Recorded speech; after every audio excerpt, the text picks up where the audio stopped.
कि अगर इस पे लिखा है कि बच्चे को 6 महीने पे बैठना है तो बैठना ही है।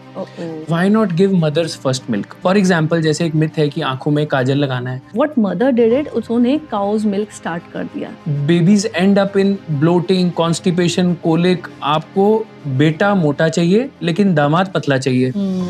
अगर आपके बच्चे का वजन थोड़ा कम है नॉर्मल से तो प्लीज डोंट वरी। तो what are the changes in the parenting behavior you have observed? ये सिर्फ ओरियो बिस्कुट खाता है, ये सिर्फ इस ब्रांड का ये खाता है। तो हेलीकॉप्टर पेरेंटिंग का मतलब क्या है कि आप सारा दिन अपने बच्चे के सिर के ऊपर घूम रहे हो। हर माँ का यही कहना है कि टीवी देख के खाना खाता है या फोन देख के खाना खाता है, नहीं तो खाना ही नहीं खाता। Whenever your child is watching screen, please be aware what your child is watching. Tiffin एक बहुत इंपॉर्टेंट पार्ट है बच्चे की डाइट का। Parents only get free by 9:30 10 o'clock. How will they make their child sleep? What's your intake about gentle parenting? So ये नहीं है कि बच्चे को आप वो बोल रहा है मुझे सेकंड फ्लोर से जंप करना है, बोलो हाँ जेंटल पेरेंटिंग जंप कर ले, ऐसा नहीं है। कहते हैं it takes a village to raise a child, और पेरेंटिंग कभी भी इतनी इजी नहीं थी, बट इतनी कंफ्यूजिंग भी कभी नहीं रही है।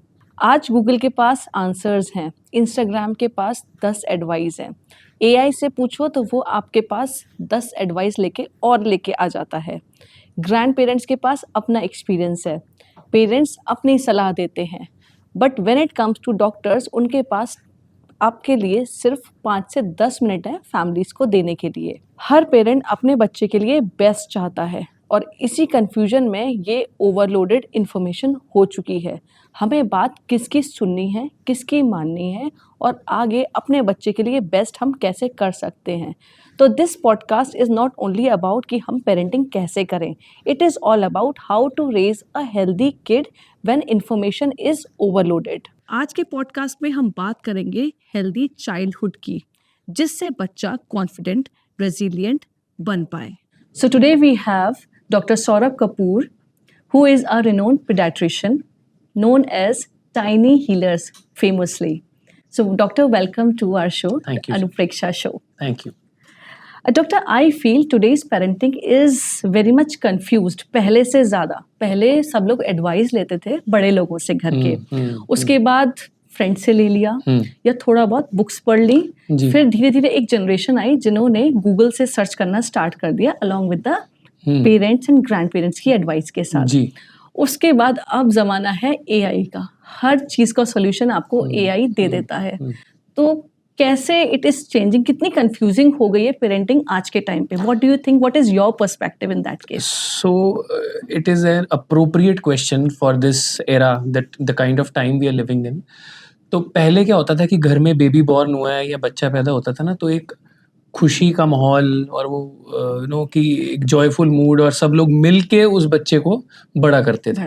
हम लोग भी बचपन में ऐसे ही बड़े हुए हैं कि एक ही घर में सब लोग रह रहे हैं और सबके इनपुट्स मैटर करते थे।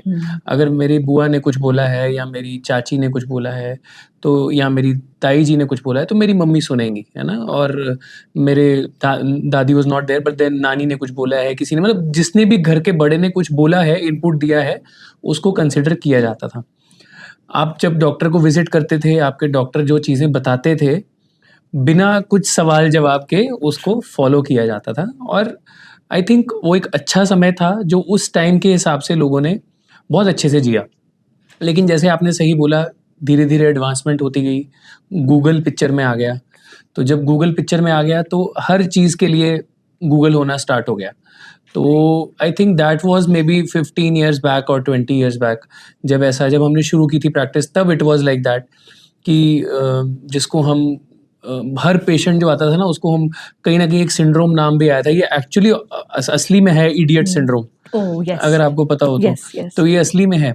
सो उसका मतलब है information derived from internet obstructing treatment. तो इडियट सिंड्रोम करके एक्चुअली में एक सिंड्रोम है। तो इट मीन्स दैट जो पेरेंट्स या जो लोग ऑलरेडी एक प्री फिक्स्ड माइंड के साथ आते हैं और वो चाहते हैं कि ऐसा ही हो, तो अगर वैसा नहीं होता है तो I think they are not satisfied, they will change the doctor instead of trusting the doctor. Absolutely it happens, क्योंकि जब भी पेशेंट आपकी ओपीडी में एंटर करता है, be into my practice as a clinical and sports dietitian और be it your practice, I would say patient को पहले से पता होता है कि मेरे को क्या बीमारी है या मुझे जी क्या हुआ है, जी जी rather than it is should be like in the other way round, कि अगर आपको पहले से पता है तो how it is difficult for us as a medical professional to guide you in a better way. Yes तो वो एक जो आप पार्शल नॉलेज के साथ या without a deeper meaning of Google पे तो आप सिंपल एक हेडेक डालोगे ना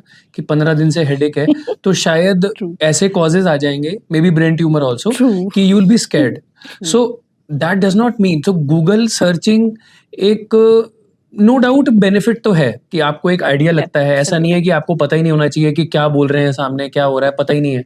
so definitely you should have a background in mind, but at the same time Google parenting अगर आप करने की कोशिश करोगे कि सब कुछ गूगल के हिसाब से करूं या सब कुछ AI के according करें. AI तो अब आया, या सब कुछ बुक्स के हिसाब से करूं. Even mothers have started reading books, parents have started reading books, so they want कि अगर इस पे लिखा है कि बच्चे को 6 महीने पे बैठना है तो बैठना ही है, तो अगर मेरा बच्चा नहीं बैठा तो मेरा बच्चा डिलेड है. Delayed. They will not understand कि हर चीज की एक रेंज है. Range है, milestones are बिल्कुल, different for अगर every- उसमें लिखा है कि टीदिंग 6 मंथ्स पे स्टार्ट होगी तो वो 6 मंथ्स पे शुरू हो जाते हैं कि दांत नहीं आए, दांत नहीं आए, दांत नहीं आए, जबकि ये नहीं पढ़ते कि उसकी रेंज 18 मंथ्स तक है. भी है. तो वो रेंज को कोई नहीं कंसिडर करेगा, और यही फैक्टर्स हैं जो कहीं ना कहीं टसल क्रिएट करते हैं. क्योंकि एक तो पिछली जनरेशन के इनपुट्स जो मिल रहे हैं, there is a battle between certain myths जो पहले मिथ होते थे वर्सेस जो गूगल बता रहा है वर्सेस जो डॉक्टर बोल रहा है. साइंस एविडेंसेस वही तो डॉक्टर साइंस बोल रहा है.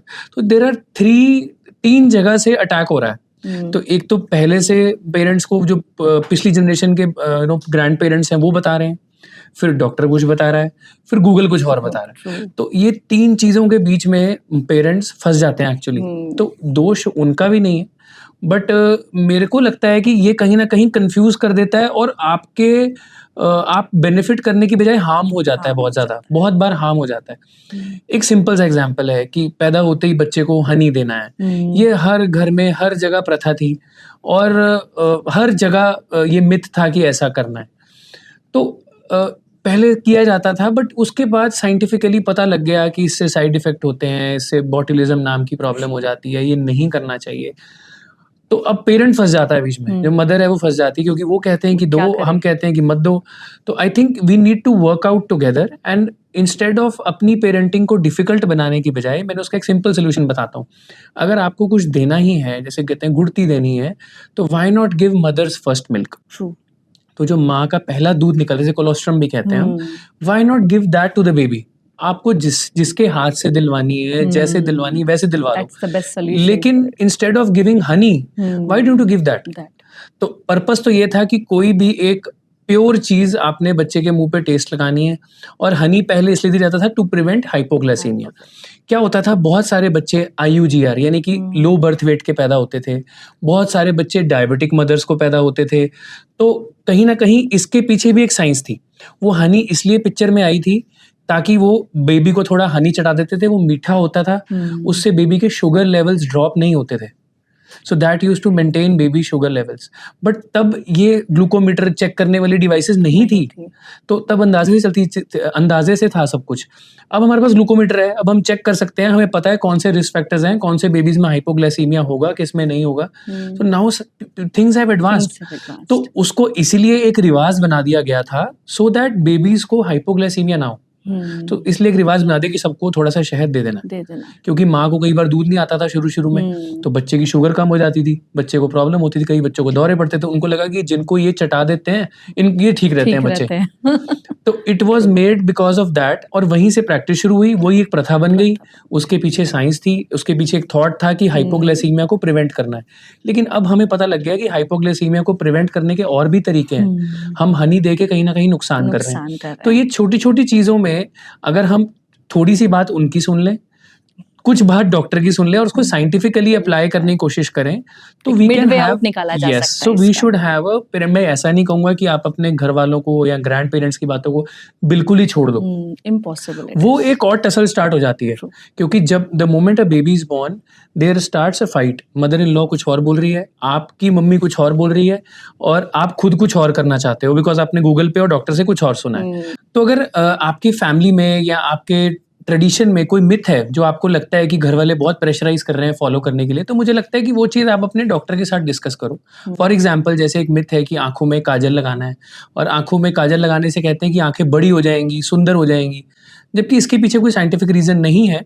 बट देन यस, उससे काजल से बच्चों को बहुत ज़्यादा डैमेज होता है आईज को, और ये हम सबको पता है। तो इंस्टेड कि आप लड़ो अपने घर पे, एक माहौल खराब करो इतनी छोटी सी बात के लिए, मुझे लगता है discuss with the doctor, simple solution, वही काजल को आप यहाँ लगा लो, कान के पीछे लगा लो। There are ways and means जहाँ पे आप उनकी बात को भी मान सकते हैं और साइंटिफिकली बच्चे को कोई प्रॉब्लम ना हो, कोई डैमेज ना हो, कोई नुकसान ना हो, ये भी आप कर सकते हो। तो आई थिंक पेरेंटिंग को आसान बनाना हमारे हाथ में ही है, और थोड़ी अपने बड़ों की सुनो, डॉक्टर की भी सुनो, बट अप्लाई वही करो जो सही लगे और बेबी स्पेसिफिक हो। बहुत बार ना हम बेबीज को बुक्स के हिसाब से या गूगल के हिसाब से पालना चाहते हैं। Every child is different. Yes, so that is most important thing, every child is different.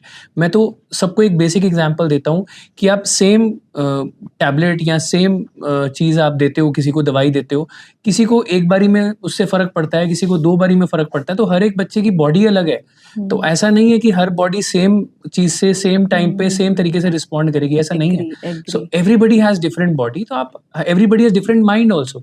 तो आप उस हिसाब से अपनी पेरेंटिंग जर्नी को ईजी बना सकते हो। Go with the flow, this is what I believe. तो so I think bottom line is go with the flow, don't fight with your elders, very important. अपनी सासू माँ के साथ, अपनी घर वालों के साथ लड़िए नहीं। इवेंचुअली वो भी बच्चे का बेहतर ही चाहते हैं, और आप भी बच्चे का बेहतर ही चाहते हैं, और आपका डॉक्टर भी आपके बच्चे का बेहतर ही चाहता है। तो आप तीनों लोग चाहते एक ही चीज हो, शायद तरीका अलग हो सकता है, लेकिन अगर डिस्कस करके उसी चीज का सोल्यूशन निकालोगे तो डेफिनेटली पेरेंटिंग इजी हो जाएगी। ऑब्सेशन होता है बच्चे को लेके जब बच्चा वही, होता है, हर एक बंदा अपने बेस्ट इनपुट देना चाहता है। एक मुझे एक स्टोरी याद आती है। I was working with place group school, and पूरे साल के हम अलग अलग सेशंस करते थे विद डिफरेंट डिफरेंट टॉपिक्स। तो while talking with the moms, जो हमारे टॉडलर्स होते हैं, या जब भी हम बात करते हैं, तो आई वाज एड्रेसिंग कि हमें एक बैलेंस्ड वे में खाना पीना रखना है एक बच्चे का भी, बिकॉज एक मिथ ये भी है कि बच्चा है तो कुछ भी खिला दो। There is a certain range for every food group. तो I was working with Haryana.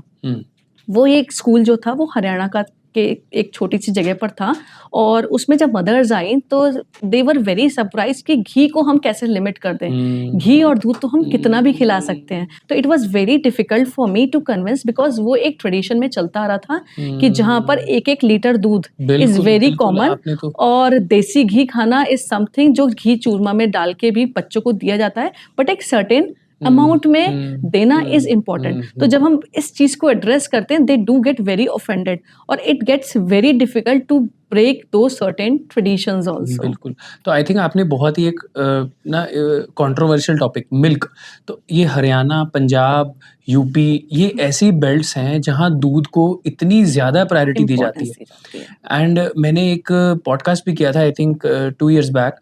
उसमें जब मैंने ऐसा बोला कि 1 साल के बाद, once the baby is 1 year old, दूध की ज़्यादा इंपॉर्टेंस नहीं है लाइफ। आपको दूध के पीछे नहीं भागना चाहिए, और आपको दूध, मतलब ऐसा नहीं कि सब चीज़ें दूध के अंदर बन रही हैं। तो आई थिंक बच्चा बॉर्न होता है उस टाइम पे ब्रेस्ट फीडिंग का बहुत इंपॉर्टेंट रोल है। 100% मदर्स मिल्क जाना चाहिए। वहां पे लोग फॉर्मूला देना चाहते हैं, ठीक है। वहां पे लोग कहते हैं कि नहीं, दूध कम आ रहा है, कम ज़्यादा नहीं हो रहा।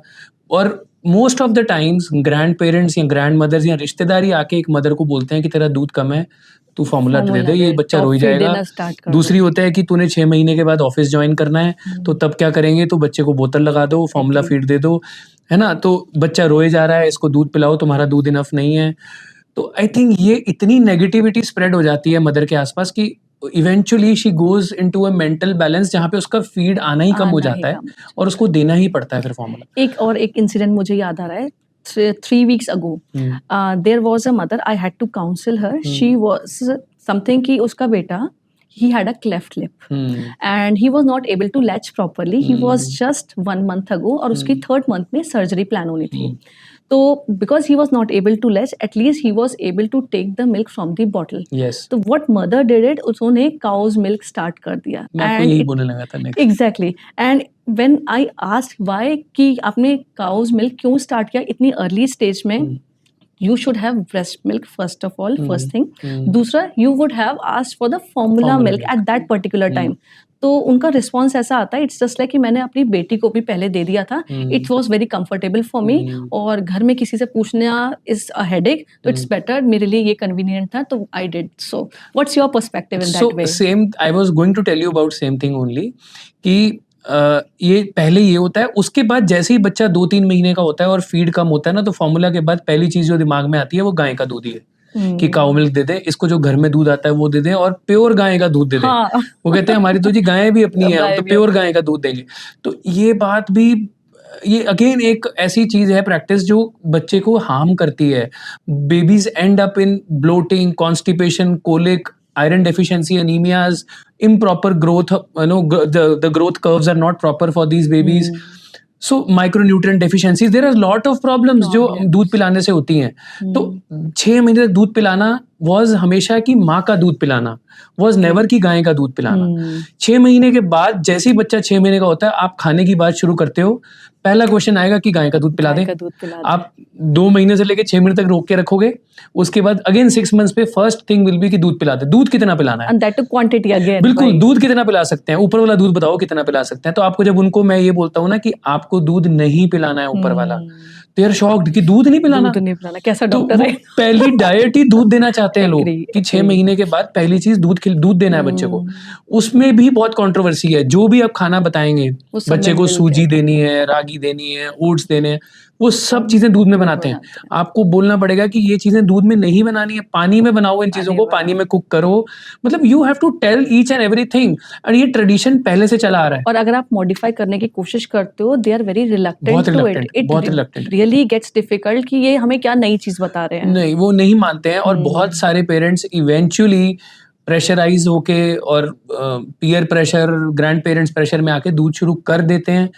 अब बात यह है कि हर किसी को प्रॉब्लम नहीं होगी, हाँ. लेकिन समझता वही है जिसको प्रॉब्लम होती है. तो वी हैव हैड बेबीज जिनको आईसीयू में एडमिट करना पड़ा. वी हैव हैड बेबीज जिनको डायरिया हो गया, कोलिक पेन इतनी बढ़ गई, कई बेबीज को पॉटी में ब्लड आने लगा. तो ये सब जब चीजें जो फेस करता है ना, उसको समझ में आ जाती है कि नहीं ये गलत है. लेकिन जो फेस नहीं करता है उसको लगता है कि ऐसे ही बोले जा रहे हैं, हमने भी दूध पिया है, क्या प्रॉब्लम है, कुछ नहीं हुआ, क्या हुआ है. 1-1 लीटर 2-2 लीटर दूध पिलाए जा रहे हैं बच्चे को. तो खाना कब खाएगा? और वही बच्चा खाना नहीं खाता है.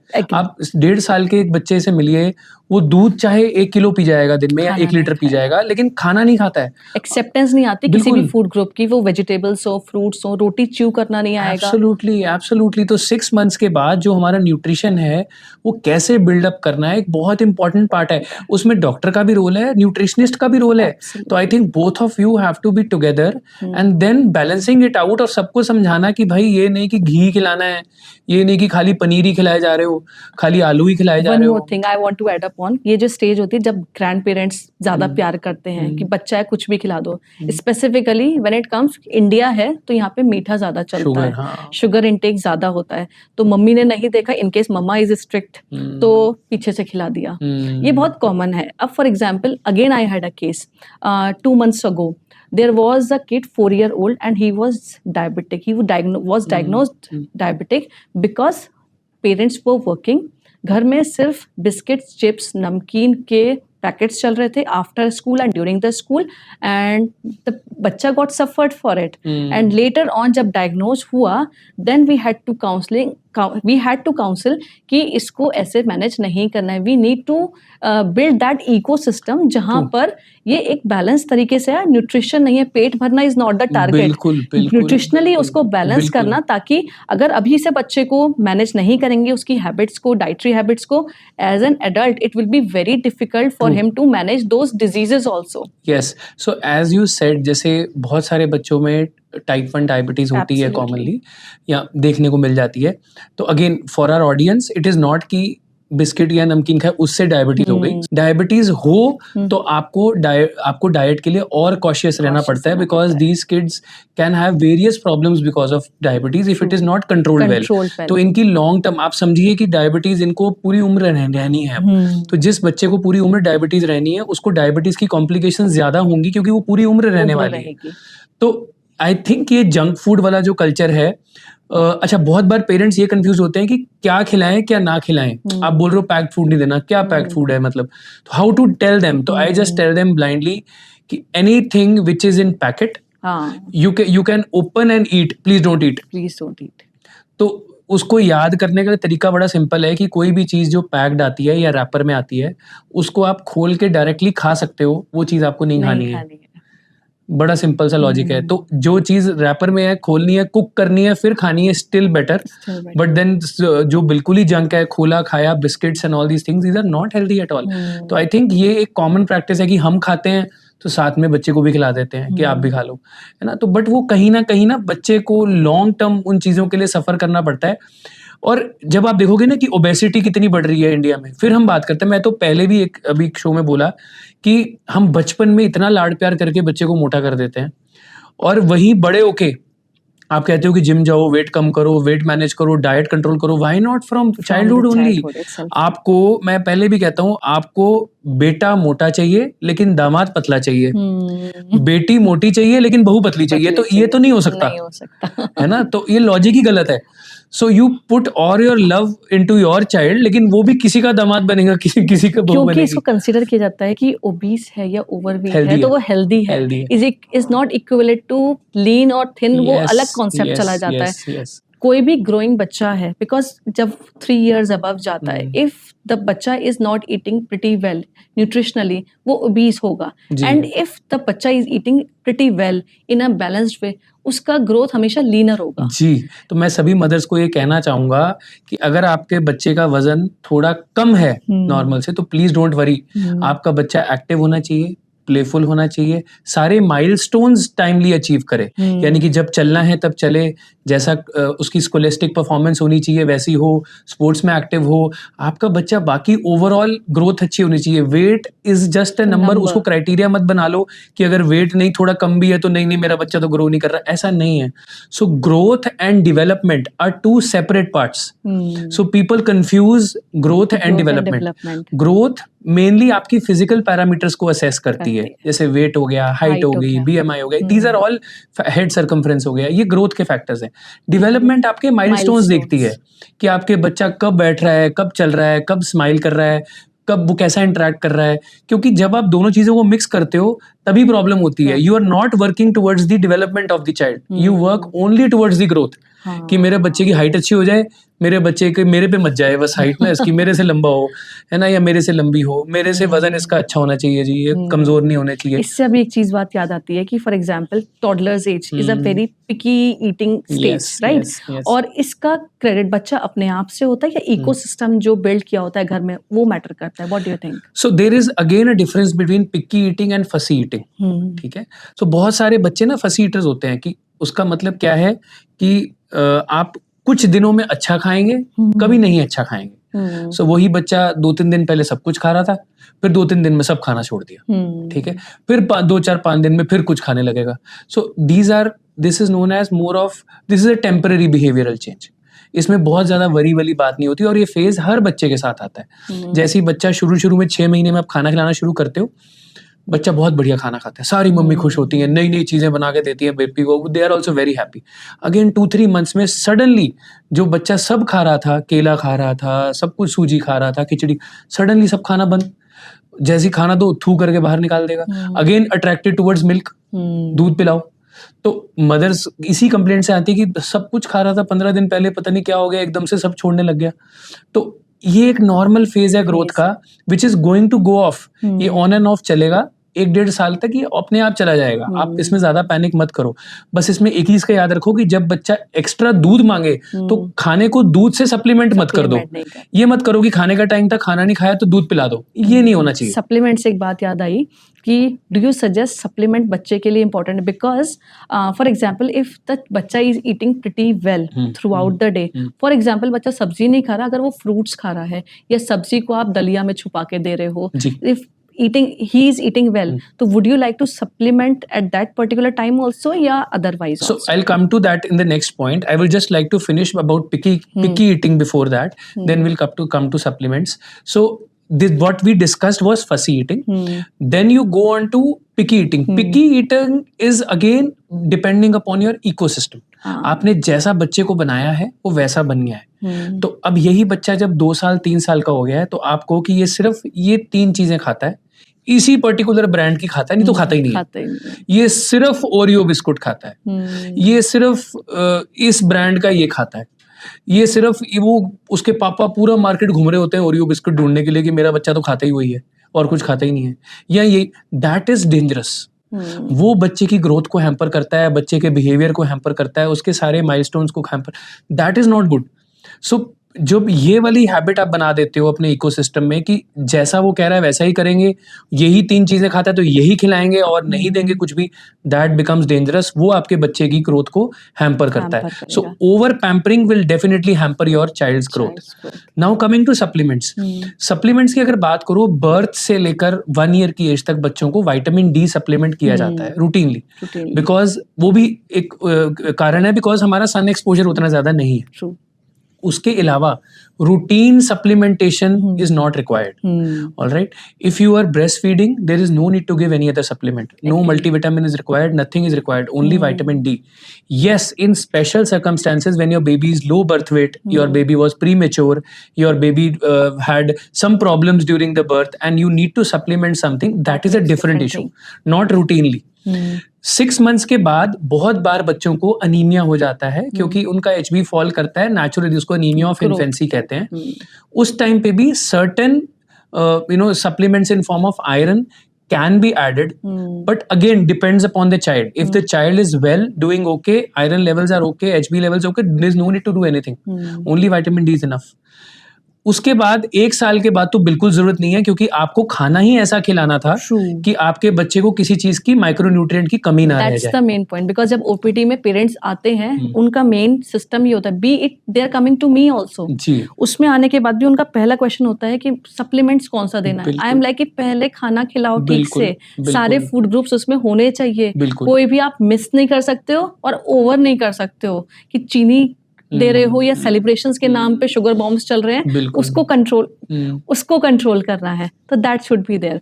Also I would like to ask कि you have been practising for last 15 years almost, तो what are the changes in the parenting behaviour you have observed पहले की पेरेंटिंग में और अभी की पेरेंटिंग में, और व्हेन इट कम्स टू बच्चा ऑल्सो, उसके बिहेवियर में और अभी के बच्चे के बिहेवियर में कितना डिफरेंस आया है? आई थिंक बच्चों के बिहेवियर में डिफरेंस हमारी वजह से आया है. बच्चे तो वही पैदा हो रहे थे पहले भी और अभी भी, बच्चों में चेंज नहीं आया, बिकॉज बच्चे तो वैसे ही थे.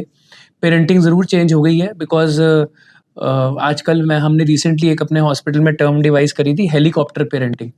तो हेलीकॉप्टर पेरेंटिंग का मतलब क्या है कि आप सारा दिन अपने बच्चे के सिर के ऊपर घूम रहे हो. जैसे एक हेलीकॉप्टर घूमता रहता है, सारा दिन आप बच्चे के ऊपर घूम रहे हो, ये नहीं करना, ये नहीं करना, ये क्यों खा रहा है, वो क्यों कर रहा है, ये क्यों खाया, ये नहीं किया, वो नहीं किया, मतलब you are behind his life throughout the day. तो जब आप ऐसे पेरेंटिंग करते हो ना, then it creates more pressure on the child. It stops the natural growth and development of your child. मुझे लगता है ऐसा कोई ना कोई एक इंसान घर में, हर घर में होता है आज के टाइम पे. होगा ना, क्योंकि वो गूगल नहीं बताया ना आपको कि ऐसा करना है, तो आपको पर्टिकुलर हो, आप पर्टिकुलर हो कि नहीं मेरा बच्चा मैं तो परफेक्ट बनाऊंगी, ऐसा ही करो ना. वो बहुत पर्टिकुलर हो जाता है कोई ना कोई, विच इज नॉट राइट. तो आप 24 घंटे अगर एक सर्विलेंस की तरह सिर पे घूमते रहोगे तो वो काम नहीं है. दैट डज नॉट मीन कि आप अपने बच्चे पे चेक नहीं रखोगे. चेक रखना एक और बात है, लेकिन आप सारा दिन उसके ऊपर ही घूमते रहो, उसके हर एक डिसीजन पे, छोटे छोटे डिसीजन पे उसको अगर ये चीज उठा के वहां रखनी है, लेकिन आप उसको टोको नहीं, ऐसे नहीं करना, ऐसे करना, तो you are just not letting him do anything by himself. अगर वो खुद बच्चा कुछ कर ही नहीं सकता है तो क्या जनरेशन तैयार कर रहे हो आप आगे? तो ये बच्चे डिसीजन ले ही नहीं सकते हैं कुछ भी. सिमिलरली मैं तो खाने में भी यही बोलता हूँ, finger foods are so important for children. आप बच्चे को टेस्ट डेवलप करना चाहते हो, उसको फूड, उसके सामने आप 4 चीजें रखो, let him choose and eat. आपने उसके सामने बॉइल्ड पोटैटो रखा, बनाना रखा, आपने उसके सामने घर में बनाया हुआ कोई चीज, कोई कुछ चीज रखी, कुछ, तो लेट हिम चूज. एक फ्रूट रखा, उसको चूज करने दो. अगर उसका टेस्ट है और उसको कोई चीज पसंद आ रही है, लेट हिम ईट. नेचुरली खाने दो ना उसको. आप क्यों चम्मच लेके मुंह के अंदर डालना चाहते हो?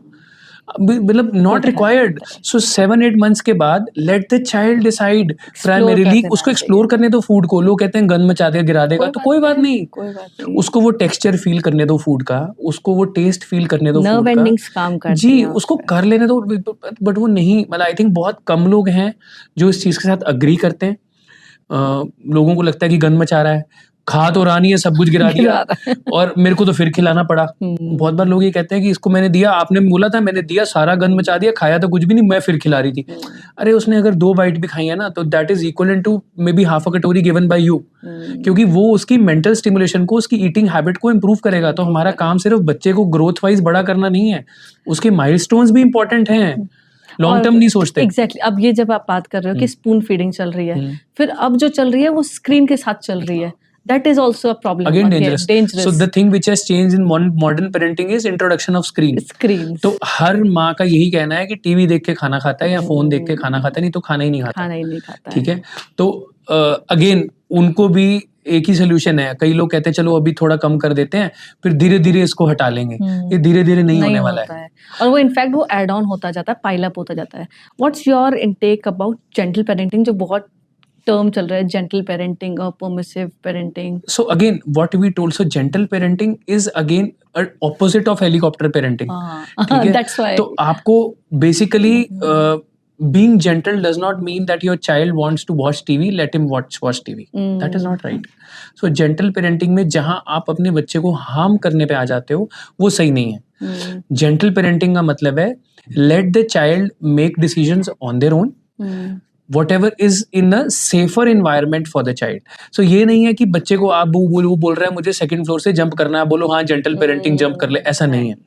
Alright. So you cannot basically put everything on the child. जबरदस्ती भी नहीं कर रहे हो, लेकिन आपने एक चेक रखा है, but at the same time you are creating a ecosystem, जिसकी आपने बात करी कि जहां पर बच्चा एक नेचुरल वे में ग्रो करे. एक बच्चा जैसे कहो कि जिसको आइडियली आज से 20 साल पहले 25 साल पहले बच्चे होते थे, ग्रो करते थे, उस तरीके से ग्रो कर रहे हो, लेकिन हाँ at the same time you are aware कि हाँ ये कुछ गलत ना करे. Similarly for screens, gentle parenting का मतलब ये नहीं है कि मेरा बच्चा सारा दिन फोन के सामने बैठा है और मैं जेंटल हूं, मैं कुछ नहीं कहूंगा. That is not right, wrong. दूसरा है हमारी हैबिट्स कैसी हैं. अगर हम खुद स्क्रीन के साथ जुड़े हुए हैं, हम खुद दिन में 5-5 घंटे स्क्रीन देखेंगे, तो बच्चा तो हमें कॉपी करेगा. ऑल्सो वही बोल रही हूँ, अगेन बहुत छोटी सी बात है. पेशेंट्स आते हैं, बच्चों को लेके आएंगे और उसके बाद when they want to talk to us, बच्चे साथ में, दे विल आस्क देम कि आप ये देखो and we need to talk. This is very dangerous thing. Let the bachcha explore, कोई बात नहीं. डिस्ट्रैक्शन जो है ना, वो उनको तो इसी चीज से प्रॉब्लम है कि क्यों. मैं तो क्लिनिक पे आते हैं ना, कभी कोई सामान फेंकता नहीं, ऐसा नहीं करना, मैंने कहा कर लेने तो. देखो अगर वो नहीं करेगा तो वो फिर आप स्क्रीन पकड़ाओगे उसको. So the child has that much energy and is that much stimulated कि he wants to explore things at that time, और वो कर लेने देना चाहिए. आप अगर उसको नेचुरल वे में एक्सप्लोर नहीं करने दोगे तो फिर वो स्क्रीन के साथ चिपकेगा. अगर वो स्क्रीन के साथ चिपकेगा तो फिर behavioural problem, speech delay, autism, ADHD, ये जितनी बिहेवियरल इश्यूज हैं ये सब सामने आ जाएंगे. फिर हम इनका इलाज कराते फिरेंगे. तो आई थिंक स्क्रीन लिमिट करना बहुत जरूरी है. लिमिट करना, आप ऑफ तो नहीं कर सकते. आजकल की दुनिया में आप स्क्रीन ऑफ नहीं कर सकते. whenever your child is watching screen, please be aware of what your child is watching. This is true for kids, especially जो 5 साल से बड़े हो गए हैं, 10 साल के बीच में हैं, उनके लिए बहुत जरूरी है कि वो क्या कंटेंट देख रहे हैं स्क्रीन पे, ये इंपॉर्टेंट है. टीनेजर्स के लिए भी सिमिलरली इट इज इम्पोर्टेंट कि व्हाट आर दे वाचिंग. तो अगर वो क्या देख रहे हैं ये इंपॉर्टेंट है आपके लिए. तो I think it is gentle parenting करनी है in a natural way by creating a ecosystem which does not harm your child. ऐसा नहीं होना चाहिए कि आपकी जेंटल पेरेंटिंग के चक्कर में बच्चा ही बहुत ज्यादा अपने आप को हार्म कर गया. इससे अभी जैसे स्क्रीन टाइम बढ़ता जा रहा है, इट्स लाइक कि स्कूल्स की जब हम बात कर रहे हैं तो स्कूल में भी एक वो इकोसिस्टम वहाँ भी एक आई थिंक डेवलप होना चाहिए कि बच्चे लंच बॉक्स में क्या लेके आ रहे हैं, स्कूल के बाहर क्या बिक रहा है, बच्चे वहाँ जाके क्या बिंज ईटिंग कर रहे हैं, पेरेंट्स जो पॉकेट मनी दे रहे हैं वो कहाँ पे जा रही है. उसके अलावा स्पोर्ट्स एरिया जो डेडिकेटेड होना चाहिए. स्कूल बिल्डिंग्स ज़्यादा बन रही हैं, but when it comes to sports complex वो कम होते जा रहे हैं, छोटे होते जा रहे हैं. तो what's your perspective in that? So coming to the first point about tiffin, so parents को ना पहले ये रियलाइज़ करना है कि टिफ़िन एक बहुत इम्पोर्टेंट पार्ट है बच्चे की डाइट का। उसको कैजुअली मत लो। पेरेंट्स ये मान के चलते हैं कि टिफ़िन तो 11 बजे खाना होता है, छोटा-सा कुछ डाल देते हैं। ब्रेड डाल दी, कुछ और दे दिया, ऐसी कुछ चीज़ ब्रेड बना डाल दी, दी, बिस्किट्स डाल बिस्किट्स दे दिया, दिए, तो चिप्स डाल छोटा-मोटा दिया, कुछ हाँ, खाना है तो that is okay. But they don't realise कि और वर्सेस सुबह 6 बजे बच्चे को उठा के डंडे से मारने को तैयार होंगे कि तू खाना खा के जा। खाना खा के जा। ठीक है? अभी मैंने रिसेंटली एक उसमें बताया भी था कि सुबह हमारे हंगर हॉर्मोन्स उतने एक्टिव नहीं होते हैं। तो आप सुबह उठते ही बच्चे को बोलो तू खाना खा ले, पराठे खा ले, वो नहीं खा सकता That वो। too within 1 or 2 hour it is very difficult अरे to 6 eat. साढ़े 6 आपके बच्चे उठते हैं, आप उनको रेडी करते हो, स्कूल के लिए रेडी होते हैं एंड 7:15 दे लीव। आप एकदम से उसको बोलो कि तू पराठे खा के जा और ये सब, that is not possible. And worst thing to do is give them milk, जो कि हर घर में होता है। सुबह जाने से पहले बच्चे को बोलेंगे एक गिलास दूध पी जा, but which is not right. आप सुबह सुबह बच्चे को दूध पिला रहे हो, not required. I would recommend उसको एक नारियल पानी का गिलास दे दो, उसको नींबू पानी दे दो। या इफ द बच्चा इज ईटिंग अपने आप से मांगे, दैट इज ओके, अगर नेचुरली। भूख लगी है दैट इज ओके। अगर कोई फ्रूट देना है, मतलब keep it light, don't keep it कि एकदम से हैवी सुबह सुबह जबरदस्ती पराठे खिला रहे हैं, दूध पिला रहे हैं, वो सब मत And करो। you're not working on the lunch box and the meals that you're providing for the school. Yes, there should, and all the schools have started having a mid-meal sort of thing, जहाँ पे एक छोटा break, बीच में fruit break भी होना शुरू हो गया आजकल, जो कि पहले नहीं था। So I think which is a good thing to do, like आपका बच्चा स्कूल गया है, 1-2 घंटे के बाद उसको एक small break दिया जहाँ पे they can have something light, then there is going to be a big break where you can have a lunch. And lunch box should contain all the nutrients. Absolutely. It should not be designed in a way कि जहाँ पे आप खाली एक ही चीज डाल के भेज देते, वो गलत है। पराठा चार चल रहा है, वो गलत है, वो गलत है। आई थिंक देखो, आई अंडरस्टैंड कि लंच बॉक्स थोड़ा हैंडी होना चाहिए, जो फूड है थोड़ा हैंडी होना चाहिए, बिकॉज स्कूल में आप मेस क्रिएट नहीं कर सकते, आपके पास इतनी जगह नहीं है कि आप करो। तो उसी एक छोटे से डब्बे में आपको कैसे उन चीज़ों को आपको न्यूट्रिशनली अच्छा बनाना है कि वो बच्चा चाहे 2 ही चीज़ लेके गया है, लेकिन वो न्यूट्रिशनली इतनी हेल्दी हैं कि उसमें कार्ब्स भी है, प्रोटीन भी है, फैट भी है। बिकॉज लॉन्ग ड्यूरेशन होता है स्कूल का, जब तक स्कूल से बच्चा आता है तब तक वो एनर्जी ड्रेन हो चुकी होती है। In terms of hydration also, hydration properly नहीं होता है। अपार्ट फ्रॉम इट, जो school lunch boxes are very deficient in terms of nutrients. एक पर्टिकुलर फूड ग्रुप पे ही फोकस किया जाता है, बी इट फैट और कार्ब्स, उसके अलावा कुछ प्रोटीन के बारे में कोई बात नहीं करता, क्योंकि वो we don't go towards that, उतनी तो हम एफर्ट ही नहीं डालना चाहते। एज एन एडल्ट्स आल्सो बहुत सोच के हम प्रोटीन ऐड ऑन करते हैं। When it comes to bachcha, I would like to add upon, आप जैसे फॉर एग्जांपल नॉनवेज का इंट्रोडक्शन है, व्हेन वुड यू सजेस्ट कि एक बच्चे को नॉनवेज इंट्रोड्यूस करना चाहिए, बी इट एग्स और other meat? So we can introduce eggs and clear chicken soup after 6 months also. So initially there was a myth kind of thing कि अंडा 1 साल से पहले नहीं देना, अंडे से एलर्जी हो जाती है। Yes, there is egg allergy, all right, वो होती है। लेकिन बहुत बार हम पेरेंट्स को ये बोलते हैं कि आप इनिशियली जब स्टार्ट करना चाहते हो तो पहले चाहे एग येलो से स्टार्ट कर लीजिए। So once you start the yolk part of it and your child is fine, then introduce the outer layering of the egg. So whole egg can be introduced, but in a gradual way. After 6 months you can give, but देना boiled egg है। Absolutely. So egg should be cooked and given. Raw egg नहीं देना है, half cooked egg नहीं देना है। Similarly for chicken, you can give clear chicken broth or clear chicken soup to children who are more than 6 months of age, क्योंकि हम vegetable soup भी देते हैं, आप clear chicken soup भी दे सकते हो। अगर किसी फूड से कोई पर्टिकुलर एलर्जी आपको लगे हो रही है तो प्लीज़ अपने डॉक्टर को इन्फॉर्म करो और उस चीज़ के बारे में फिर डिस्कस किया जा सकता है। बट नॉर्मल केसेस में आप ऐसा कर सकते हो, चिकन के पीसेस खिलाना, वो जब बच्चा चबाना शुरू करे around 1 year, 1.5 year, when you feel that child is able to chew well, only then you should give, और वो boneless होने चाहिए, so that वो कहीं फंस ना जाए बच्चे के अंदर। तो you have to ensure कि boneless हो, और वो जो चिकन या grated chicken हो, you can give grated chicken। so ये चीज़ें आप दे सकते हो, but 1 year के बाद पीसेस के फॉर्म में, 1 year से पहले आप क्लियर चिकन ब्रॉथ या चिकन सूप की फॉर्म में दे सकते हो, नो प्रॉब्लम। एग्जैक्टली, बिकॉज ये भी बहुत बड़ा मिथ है कि छोटा बच्चा है नॉनवेज नहीं देना। Because when my kid was just 6 months old, तो आई इंट्रोड्यूस्ड एग टू हिम, तो एवरीवन वाज लाइक कि क्यों ऐड ऑन किया है, कि बच्चा है दूध से पूरा हो जाता है, बट नहीं, doodh is not a complete protein again. तो yes, as a nutritionist mom also I think कि ये सारा कुछ बैलेंस करना इज इम्पोर्टेंट। एंड अपने ही घर में भी काउंसलिंग जरूरी है सबको बिल्कुल देने के लिए. बिल्कुल सबसे You know, ज्यादा as a problem, father, yes as a mother yes and father, you absolutely understand these things. absolutely so the most difficult patients to convince are your family because उनको उनको लगता है कि ये कुछ भी बोलते रहते हैं, हाँ. तो ये इनको क्या पता कि नहीं. हमने क्या किया. तो I think that is the most difficult thing to do.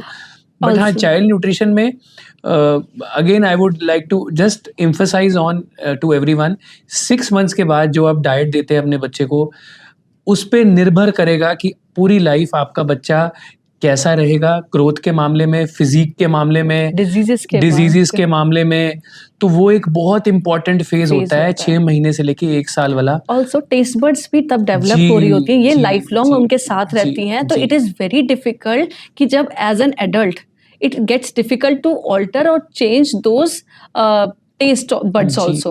Apart from it, अगर आपके बच्चे का स्वीट टूथ हो गया, उसको कार्ब्स की ही क्रेविंग्स हैं, तो वो लाइफ लॉन्ग साथ में रहती हैं. And it gets difficult to alter at that certain stage जब आपको डिजीजेस हो जाते हैं. डॉक्टर आपको बोल रहे हैं कि आप उस टाइम पे मीठा खाना बंद कीजिए या कम कीजिए या प्रोटीन ऐड कीजिए.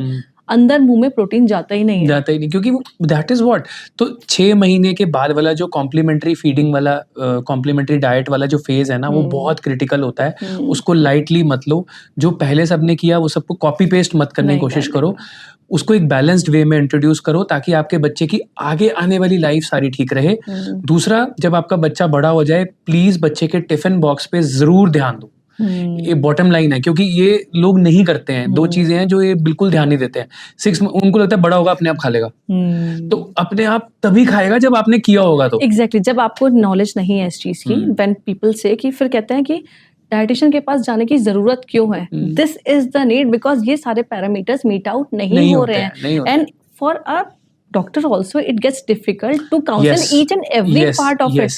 That is why nutritionists are there to help you as an individual also. True. तो I think जहाँ पे हम भी as a doctor, you know, you have to see about diseases. True. You have to see about the preventive health. So you have to see about the vaccination. You have to see so many things around that कई बार आप उतनी ज़्यादा convincingly आप उतना time नहीं दे पाते हो कि जहाँ पे आप each and everything you are emphasizing. That may not happen every time.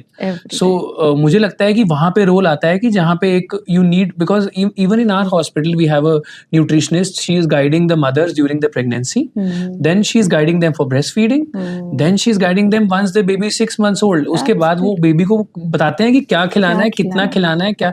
So that it is not कि आपको नहीं आता है, आपको आता है, लेकिन उसको ऑर्गेनाइज कैसे करना है वो इम्पोर्टेंट है. खाना तो वही रहेगा, बेसिक इंग्रेडिएंट्स तो वही रहेंगे, लेकिन उसको कैसे आपको ऑर्गेनाइज करना है, that is how you have to do it. Right. So last but not the least, let's play some rapid fire, this or that. Done. Strict routine or flexible routine for the kid? I think it should be kid-friendly routine. So it should not be very strict. जैसे हमने gentle parenting की बात करी, तो it should be a little flexible as per the kids' needs. सबसे important, मतलब I might stretch it, is about the school timing. मुझे लगता है वो बहुत गड़बड़ है. जो सुबह 7 बजे 8 बजे स्कूल आता है, वो नहीं make sense. I think we have to change things because our sleeping times have changed.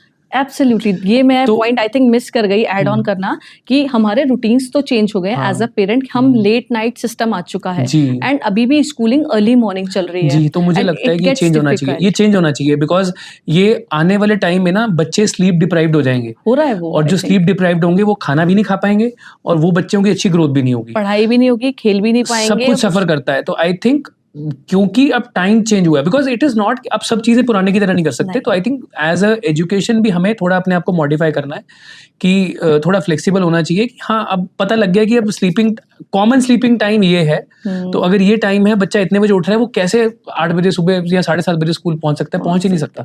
उसके लिए उसको एटलीस्ट 6 बजे 5 बजे उठना पड़ेगा. और वो उसके लिए अगर 8 hours की स्लीप है, the child has to sleep by 9 o'clock और may be 9:30. And which seems impossible in this current situation. आज के टाइम में parents only get free by 9:30 10 o'clock. How will they make their child sleep? तो I think overall development hamper कर रही है. इसलिए बहुत सारे लोग आप देखोगे आजकल they are not opting for schooling, they do home schooling. Next, दादी माँ के नुस्खे वर्सेस साइंटिफिक एविडेंसेस. सो दादी माँ के नुस्खों को हम अप्लाई करेंगे बट साइंटिफिकली तरीके से, जैसे हमने पहले भी बताया. Again, prevention versus treatment for the. I think prevention is always better. Curious child versus obedient child. Curious child. Free play और structured play? Free play. Because अभी what I have seen again from जब से बच्चा होता है like 2 years और 3 years का जैसे हुआ बहुत ही स्ट्रक्चर्ड प्ले में डाल देते हैं। एक example again, my son is 3 years old एंड उसने स्कूल जाना शुरू किया, प्ले स्कूल में डाला just to introduce because social anxiety उसको रही। तो आई वॉन्टेड कि वो सोशली थोड़ा सा बच्चों के साथ घुले मिले, that was the only purpose. जैसे ही बच्चे की छुट्टियां हुई, पीपल वर अराउंड मी कि आपने उसको किसी समर कैंप में नहीं डाला। I am like why? उसको let him play at home. बाकी जो भी चीजें एनवायरनमेंट से एब्जॉर्ब करनी है, लेट हिम डू। आप अपने रिलेटिव्स के यहाँ लेके जाओ, फ्रेंड्स के यहाँ लेके जाओ, वेकेशन पे लेके जाना हो लेके जाओ, let him explore on his own way. Structured play के लिए वो बाद का टाइम है और वो अपने आप सीख लेगा। Structured play, I think free play is important. Secondly we can add indoor play और outdoor play. I would still go with outdoor play. आजकल इंडोर प्ले एरियाज बन गए हैं और सब लोग जाके वहां इंडोर प्ले एरियाज में अपने बच्चों को छोड़ते हैं कि खिला तो आए इसको, खेल लिया। Nature is important. Yes, so playing in the park और इन द गार्डन और in a sports field is better. I think you know that better. Playing in a sports field is much better than going in a play area and playing. वो तो makes no sense to me. I think safety concerns के लिए ये play areas बने थे। आप क्या खिला रहे हो बच्चे को? एसी एयर कंडीशन चल रहा है और उसमें 50 बच्चे एक ही जगह पे लगे हुए हैं। That doesn't make any sense. It doesn't make any sense. And somehow with society, people are doing it. And now they have come up to next level where there is play dates. Yes. And you know, kids are going on play dates. Then there is something known as mother and, you know, child dates. You know, mothers are coming together. They sit in the same complex, eating food, chit-chatting in the air conditioner. Child is playing in the play area in the air conditioner. उनको लगता है बच्चे को खिला भी लिया and then they call it parenting. Oh no. Again. So I think better than that would be invite your friends evening 5 p.m. in the ground. All of you walk or run and make your children do those activities. I think I would be happier if the mothers start doing that. ये तो बहुत बड़ा issue है। अपनी health भी खराब करते हैं और बच्चे की हेल्थ भी खराब करते हैं। Like again, I am in this stage right now. Or when I go to the park or something, I start running with my kid and all. And when I see the parents और grand parents also park में भी phone में लगे हुए हैं। Imagine, I have seen a lot. और ये अगर आप पार्क में बच्चे को ले जाके एक फॉर्मेलिटी पूरी कर रहे हो, that is not going to help. वही मैं कह रहा हूँ। तो आई थिंक मदर्स को एक नया हम टास्क देते हैं हम कि आप प्ले डेट्स पे may be indoor play areas वाले हमें बोलेंगे बट उनको भी once in a while it is fine. Yes, everything is okay. So once in some time is okay, everything is okay. But then वो routine नहीं होना चाहिए। लोगों ने उसको प्लेइंग का मतलब ये बना लिया कि वहां जाके खेलना है। अपने 10 दोस्तों को बुलाओ, वहां जाके खेलो and they paying for it, you know. Yes exactly, उसकी वजह से वो बिंज पेरेंटिंग बन गई है। लाइक वीकेंड्स पे parents are there at home और बाकी वीकडेज पे they are working, they don't have time for their kids. तो वो जो बिंज पेरेंटिंग हो गई है वीकेंड्स पे, तो it's like overwhelming with lot of junk, unprocessed food and lot with the 100% availability और साथ में फिर ये सारी चीजें। एब्सोल्युटली। तो आई थिंक वहां जब आप बैठ के देखते हो ना प्ले एरियाज में, तो बहुत सारे आप बेसिकली प्ले करा के फिर kids are eating pasta, kids are eating garlic breads, है ना। Mothers are also eating almost similar things. You are having colas, you are having cold coffees, and then you told that you have played. So I don't know how have you physically played. इससे एक चीज और बात, तो पूरे ही nutrition आपने पूरा band बजा दी उसकी। और when it comes again, अभी फॉर एग्जाम्पल एक बहुत छोटी सी बात बताती हूँ। I have not introduce my son with any kind of major junk, be it cold drink, sugary items और may be I would say sugary drinks also. तो पीपल गिव टॉन्ट या सरकाजम पास ऑन करते हैं ना कि कब तक नहीं रखोगी इसको। इट्स लाइक कि जब तक हम कर सकते हैं तब तक करेंगे, after that the understanding will be helping him, जो उसको बने। यू आर ऑलरेडी, मेरी जो डॉटर है she is now 8 years and she does not have cold drink. हाँ, उसको वो कोला नहीं लेती है।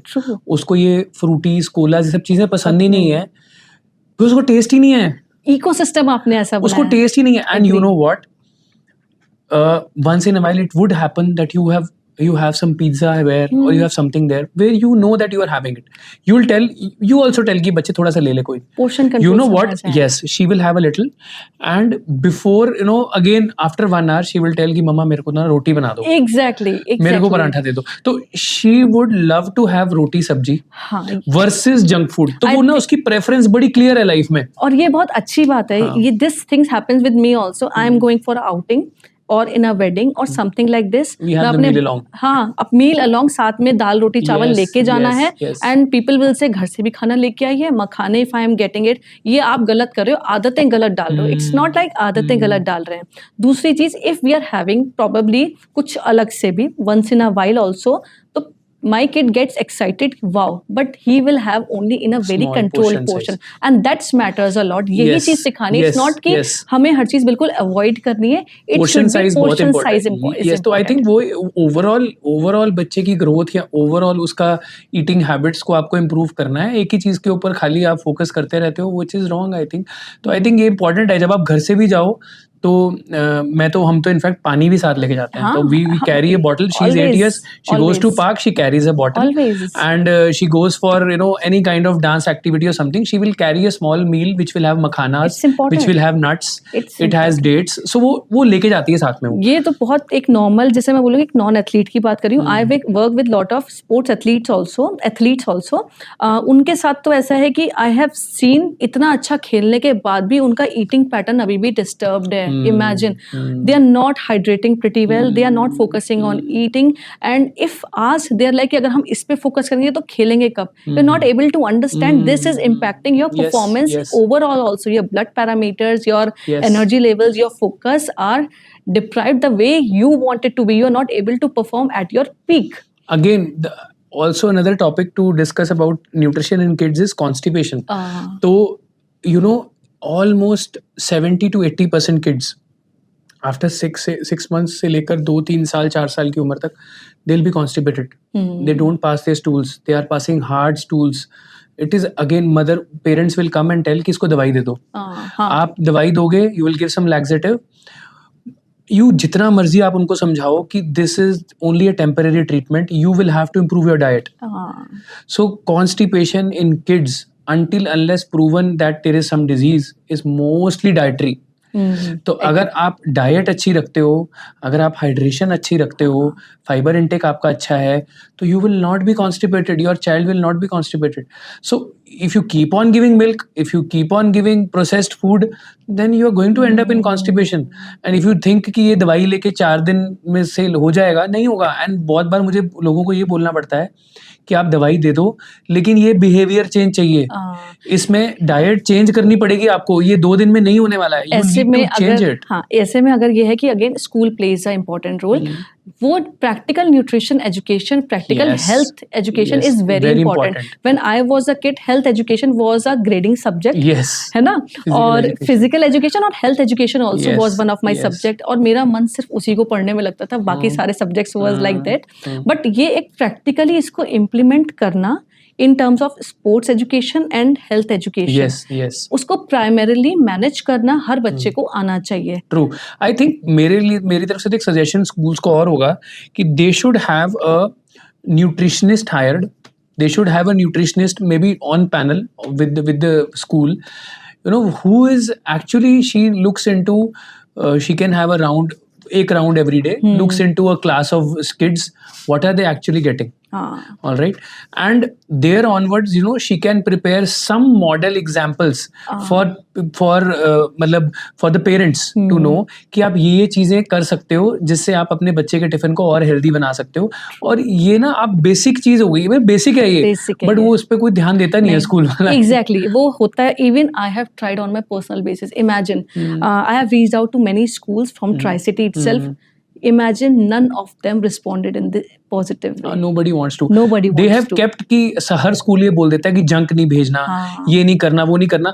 बट अगर नहीं भेजना, देखो हम और आप बैठ के बात कर रहे हैं because we have some knowledge about it. so many people will not have knowledge about it. नहीं And as a common man, you need somebody to guide you that what is right and what is wrong. तो अगर आप school में किसी को एक on board या on panel कर लेते हो, and you know that person can actually guide around and see that who, which child and which, where is some lacuna. that makes sense also. Probably one or the two schools might have hired for some purpose, but they are not utilizing it them properly. वही ना. उनको पढ़ाने के लिए teacher चाहिए, but when it comes कि nutrition management होना चाहिए बच्चे का, they are least bothered, but उनका परफॉर्मेंस अल्टीमेटली वो मैटर करता है long बिल्कुल term में. बिल्कुल न्यूट्रिशन मैटर करता है. और आई think they can have a model, you know, tiffin charts which can change. Change. You can change it every month. You can have a new chart. New chart. Give it to the parents. Let them choose from them. Let them Parents have an need option. to be trained. Yes. Parents also need to be You trained. can give them an option. She can make videos and send to the parents. You know, this is what I advise. You can do all those things so that they are confident कि जो हम भेज रहे हैं वो healthy है, हमारा बच्चा ठीक है, he is growing well. I think these are all things which needs to be addressed and discussed. अब वो इम्प्लीमेंट करना एज अ सोसाइटी हमें चेंज लाना Change पड़ेगा. लाना पड़ेगा. जब पेरेंट्स जाके पूछेंगे ना कि आपके स्कूल में कोई न्यूट्रिशनिस्ट बैठती है या आपके स्कूल में कोई न्यूट्रिशन देखता है, तो I think that is the point when schools will start realising it is a necessity. Actually हमारे ना इंडिया में मोस्ट ऑफ द चीजें सिर्फ एक चेकलिस्ट को टिक मार्क करने के लिए की जाती है, not for the overall wellbeing. I think वो एज अ सोसाइटी हमारा कल्चर ही ऐसा है. Culture ही तो हमें एज अ सोसाइटी चेंज करना पड़ेगा, तभी वो चेंजेस आएंगे. I want to add upon with this thing कि एक gap है in terms of awareness also when it comes to nutritionist और dietitian, because उनको consider किया जाता है कि वो एक सिर्फ weight management के लिए Yes, you are right. You are right. right? You are And right. उसके अलावा जबकि एक बहुत broader aspect है You are that right. starts from the birth to the old age as well. Yes, And yes. the person can definitely help at every stage. Yes. वो समझना important है. Yes, I think वो समझना बहुत important है कि आपने सही बोला कि बहुत बार डाइटिशियन या न्यूट्रिशनिस्ट को वेट लॉस के लिए ही अप्रोच किया जाता है. मतलब आई पता ही है थिंक ये. इसके अलावा और किसी चीज के लिए, बच्चों के लिए तो कोई जाता ही नहीं है. सोचता नहीं है कि तो- how we can help in a हाँ. broader term. तो बच्चों के बारे में तो कोई डाइटिशियन का सोचता ही नहीं है. Nobody thinks of it. वो भी आप कोई ओबीज हो, आप बोलोगे ना वेट लॉस, तब वो जाएगा शायद. Otherwise they will not go to a dietitian. या किसी का बच्चा बहुत ही पुअरली ग्रो कर रहा है, only then they will come. So एक routine management, I think even for weight loss और वेट गेन जब आप करवा लेते हो, तब भी एक मैनेजमेंट जो weight important. Management and I would not call it weight management, that is I think again a very irrational term. It should be health management or overall your body management. Preventive aspect. Yes, so that is also again important. Again, नहीं तो आप देखो ना, जितने लोग weight lose करते हैं, आपको तो ज्यादा पता होगा, I think with in what I believe is with in 2 years almost 70-80% of them they rebound back to their weight. Because they're not working on their habits. Yes. Basic habits पे Yes. you're not working. You Yes. are just focusing on the weighing scale. Yes. बाकी parameters पे nobody is working, and that Yes. is what being sold to the people. Yes, I think which is wrong. Yes. इसीलिए वो rebound आपका weight gain हो जाता है. और आप और उसमें ना दोस्त जो है ना वो डाइटिशियन के ऊपर जाता हाँ, है कि agree. इन्होंने पता नहीं क्या खिलाया क्या था उस खिलाया। टाइम पे, और उस टाइम तो मेरा वजन बहुत कम हो गया, लेकिन अब फिर वैसे ही हो गया. हाँ. तो आई थिंक वो प्रॉब्लम आप में है कि आपने Habits उसको पे काम मेंटेन नहीं नहीं किया. किया, और आपने ये सोचा ही नहीं कि मुझे अपनी लाइफस्टाइल को चेंज करना है, Lifestyle को मुझे change. वो टेम्परेरी फेज में नहीं रहना है. तो you know somebody can only help you up to a certain extent, but then the decision is yours to change your lifestyle. I think we should all learn from Virat Kohli in that sense, that he has changed his lifestyle only totally. And It that has to makes become sense. your normal life. Only then you can. That makes sense. That is why जब भी हम काम करते हैं, it should be you need to work on your basic daily habits Yes, only. yes. सिर्फ weighing scale के पीछे भागोगे, it is not going to work. Yes. Your blood parameters matters a lot. Your mental health matters True, a lot. true, true. Emotional health matters a lot. Sleep pattern, Sleep matters a activity lot. pattern, Sleep matters a lot. everything matters. And this comes into your lifestyle. जब तक आपने ये सारी चीजें manage नहीं करी, Hmm. alone one particular thing cannot Cannot. help you. Yes, it has to go hand in hand. सब चीजें इकट्ठी होके ही आगे बढ़ती हैं. आप एक चीज से तो नहीं कर सकते. So on the bottom line, what would you address to the parents? So I think मेरा suggestion in terms of आज की discussion, one should be you know don't, once a baby is born, please don't start fighting, है ना. तो वो it is a happy moment. अपने घर वालों की भी सुनो, बड़ों की भी सुनो, और डॉक्टर की बात को भी मानो, और जो साइंटिफिकली बेस्ट आपके बच्चे के लिए हो वो करो. हेलीकॉप्टर पेरेंटिंग मत करो. आप हर चीज़ में बच्चे के ऊपर नहीं कर पाओगे, you have to be a little liberal where a child can explore the world. At the same time gentle parenting का मतलब ये नहीं है कि आप किसी को ओवर स्क्रीन दे रहे हो, ओवर फूड खिला रहे हो। ज़्यादा खाना खिलाने का मतलब ज़्यादा प्यार नहीं होता है। तो इंडिया में ये भी एक इम्पॉर्टेंट चीज़ कल्चर है, है, हमारे यहाँ कल्चर है कि अगर मैं प्यार करता हूँ, नानी के घर गया है तो मोटा होके ही होके आना आना चाहिए, चाहिए। तो दिस इज़ रॉन्ग, ठीक है ना? तो ये गलत है। तो ऐसा ज़रूरी नहीं है कि आप किसी को ज़्यादा प्यार करते हो या ज़्यादा अफेक्शनेट हो तो आप उसको खाना खिलाओगे। Food is not the only way by which you can show love, I think that is wrong. तो उसको चेंज करो। अपने बच्चों को पहले 6 महीने में मदर का फीड कराओ। 6 महीने के बाद एक प्लान्ड वे में अपने बच्चे की डाइट को आगे लेके जाओ, नॉट इन अ वे कि आप हैफ़-अ-ज़ेड तरीके से चल रहे हो। काऊ मिल्क बहुत जल्दी इंट्रोड्यूस मत करो। 1 ईयर के बाद जब आपका बच्चा बड़ा हो जाए, you need a regular person to monitor your child's growth, wellness, development, not only physically, mental way में भी आपका बच्चा कैसे ग्रो कर रहा है, ये सब चीज़ें मैटर करती हैं। जितना हो सके स्क्रीन टाइम को लिमिट रखो, अपना भी और अपने बच्चों का भी, सो दैट इवेंचुअली आपका बच्चा एक होलिस्टिक वे में ग्रो करेगा। जो आज के बच्चे हैं, यही हमारा भविष्य है। तो जो आज वो कर रहा है ना, यही वो आप सोचो कि ऐसी सोसाइटी बनने वाली है आज से 20-25 साल बाद। तो आप अगर वो उस सोसाइटी को बिल्ड कर रहे हो, you are not only raising a child, you are raising a society. तो ये सोसाइटी रेज हो रही है आज से 20-25 साल बाद वाली, तो आपका कंट्रीब्यूशन उसमें है। तो आई थिंक बहुत लोग हो सकता है तब तक ना भी हों, लेकिन आप क्या दे के जा रहे हो सोसाइटी को, सोसाइटी को दैट इज़ इम्पोर्टेंट। और मोटे बच्चे हेल्दी बच्चे नहीं नहीं होते। होते हैं। तो आई थिंक ये मिथ है कि मेरा हम्म, बच्चा गोलू-मोलू है तो मोटा है, तो हेल्दी है, ये गलत है, ऐसा नहीं है। और हर कमज़ोर बच्चा या हर एक बच्चा जिसका वेट थोड़ा-सा लीनर है, वो अनहेल्दी नहीं अनहेल्दी है, नहीं है। वो कमज़ोर नहीं है। कमज़ोर is I think very gross और वेरी रॉन्ग टर्मिनोलॉजी, ये तो वर्ड ही बहुत गलत है, एब्सोल्युटली। ठीक है? So there was a brilliant session with you. बहुत अच्छा लगा, बहुत मजा आया बात करके, जी, because we can resonate yes, the problems that are patients ये फेस, है ना, कॉमन, जो हम यस, बहुत कॉमनली अपनी ओपीडीज में और प्रैक्टिस में देखते ट्रू, हैं।